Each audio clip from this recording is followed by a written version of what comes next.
राजस्थान की राजनीति में एक दौर था जब सचिन पायलट हर रोज सुर्खियों में रहते थे, कभी युवाओं की आवाज बनकर, कभी गहलोत सरकार के खिलाफ बगावत करके। लेकिन अब वही पायलट महीनों से साइलेंट मोड में हैं।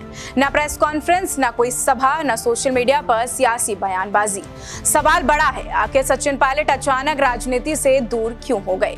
ये खामोशी क्या तूफान से पहले की शांति है या फिर किसी अधूरी लड़ाई से मिली थकान? राजस्थान कांग्रेस का ये वो चेहरा था जो कभी बदलाव का एक प्रतीक था, आज खुद सियासत से गायब हैं।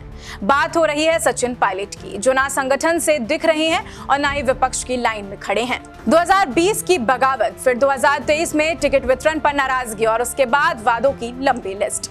लेकिन सत्ता में वापसी के बाद भी ना पद मिला ना पहचान। शायद यही वजह रही कि पायलट अब पूरी तरह खामोश हैं।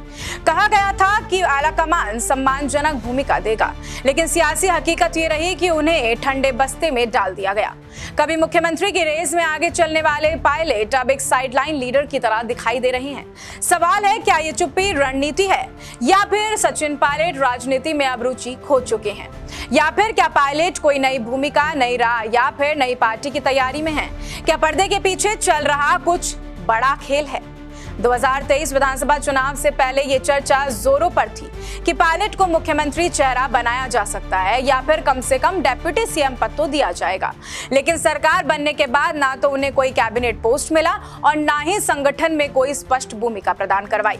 इससे उनकी राजनीतिक ऊर्जा ठंडी पड़ती साफ दिख रही थी। पार्टी हाईकमान में भी उन्हें अपेक्षित समर्थन नहीं मिला। पहले गहलोत सरकार के खिलाफ मोर्चा खोलने और फिर अचानक शांत हो जाने की उनकी रणनीति को कांग्रेस हाईकमान ने गंभीरता से नहीं लिया। इसके चलते अब वो खुद को साइडलाइन महसूस कर सकते हैं। कुछ समय पहले तक ये अटकलें थी कि पायलट बीजेपी में जा सकते हैं या फिर नई पार्टी बना सकते हैं, लेकिन चुनाव परिणामों और बीजेपी की आंतरिक राजनीति को देखते हुए ये राह फिलहाल बंद होती दिख रही है।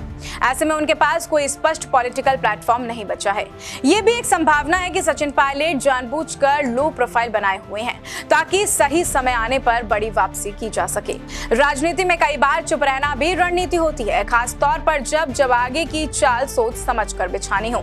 यह भी संभव है कि वे फिलहाल राजनीति से ब्रेक लेकर आत्ममंथन कर रहे हो, खासकर जब कोई स्पष्ट राजनीतिक दिशा नहीं दिख रही हो।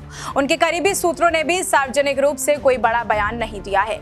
सचिन पायलट का यूं राजनीति से दूरी बनाना कई राजनीतिक संदेश दे रहा है, चाहे वो हाईकमान की अनदेखी हो या फिर खुद की नई रणनीति का हिस्सा। लेकिन इतना तय है कि राजस्थान कांग्रेस में बिना पायलट के संतुलन अधूरा है और आने वाले समय में उनकी अगली पॉलिटिकल मूव पर सबकी नजर टिकी रहेगी। फिलहाल सचिन पायलट की खामोशी राजस्थान की राजनीति में बड़ा सवाल बन चुकी है। ये खामोशी कब टूटेगी, इसका जवाब आने वाले वक्त में ही मिल पाएगा। आपका क्या सोचना है, आपकी क्या राय है, हमें कमेंट सेक्शन में बताना बिल्कुल भी मत भूलिएगा। मैं आपके साथ प्रिया बंसल, नमस्कार।